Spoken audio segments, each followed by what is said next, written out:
Hi, this is Firas, Rahhal. We're at the OIS at ASRS in Chicago, and I'm here with Steve Pakola of REGENXBIO, which I just found out that he also is an ophthalmologist like me, so has a background in eye surgery, understands what we do, understands the diseases that we treat, and I heard the presentation that Ram Polanki gave. It was wonderful.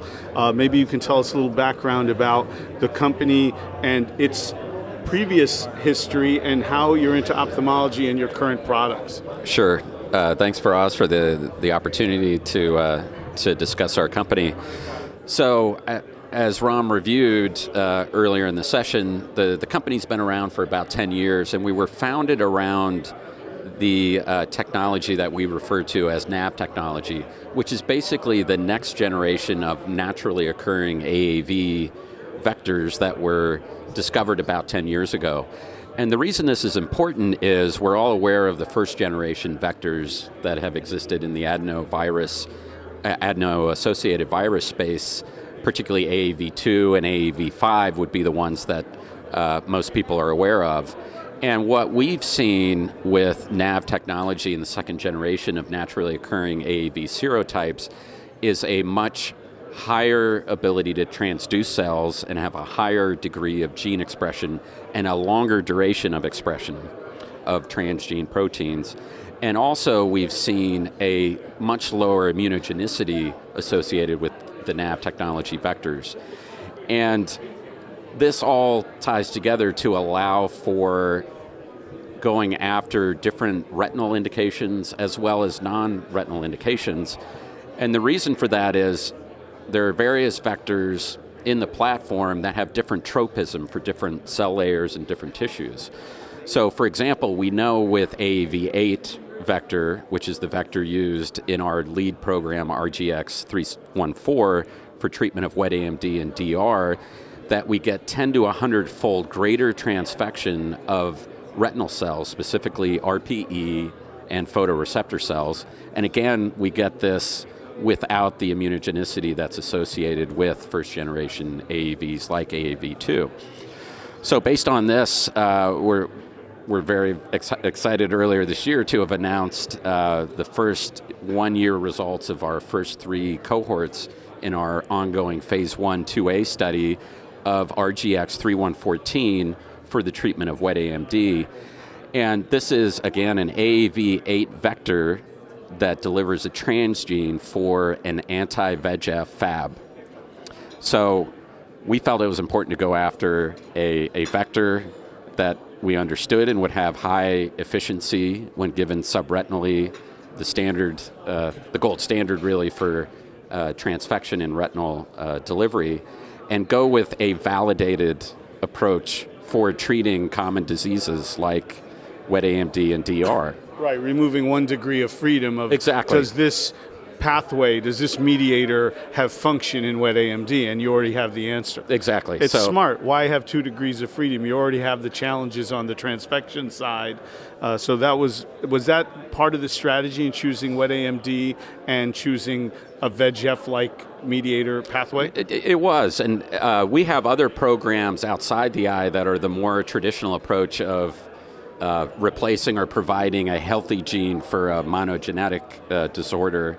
But for ophthalmology, we felt that this was really a validated approach and also still a massive unmet need. So we know that anti-VEGFs work for wet AMD and DR and RVO, but we also know in the real world patients are not getting treated enough. And we see it with all these long-term studies that you're well aware of, Firas, where we know it works, but if you don't get the monthly treatment or the every other month treatment, and in the real world virtually no one does, the visual acuities fall off and the outcomes are not good.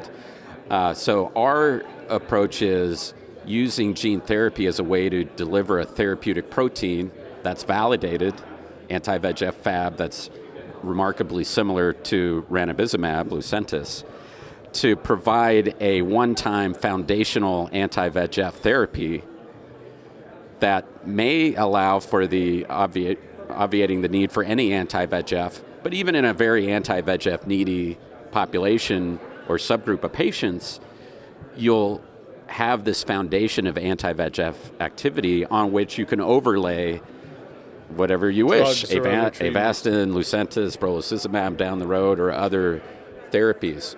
So that's one of the reasons we don't see the appropriate advance in therapy that we hope to have in the future of more sustained delivery options as really competitive, because gene therapy is really the only way to provide a foundational, consistent supply of anti-VEGF on which you can overlay these more extended release anti-VEGF proteins. So to the person like myself who doesn't have the level of understanding of how gene therapy plays out in the long term, what's the end game here in gene therapy of a disease like this? Could you, in theory, inject somebody with this product once and they never need it again? Or what's the timeline in a great outcome? Yes. So I think certainly we would hope, and we've actually seen in our ongoing studies, there are cases where patients who have needed anti-VEGF very frequently after they get gene therapy don't need another anti-VEGF injection for over a year in our ongoing studies. And we know with these vectors that we have very good gene expression that lasts for many years based on other studies outside the eye, indications like hemophilia B, for example, where we know for many, many years there's stable, consistent protein expression. So our hope and our goal is that certainly a subset of patients with wet AMD or DME or RVO may literally only need one injection and not need anti-VEGF.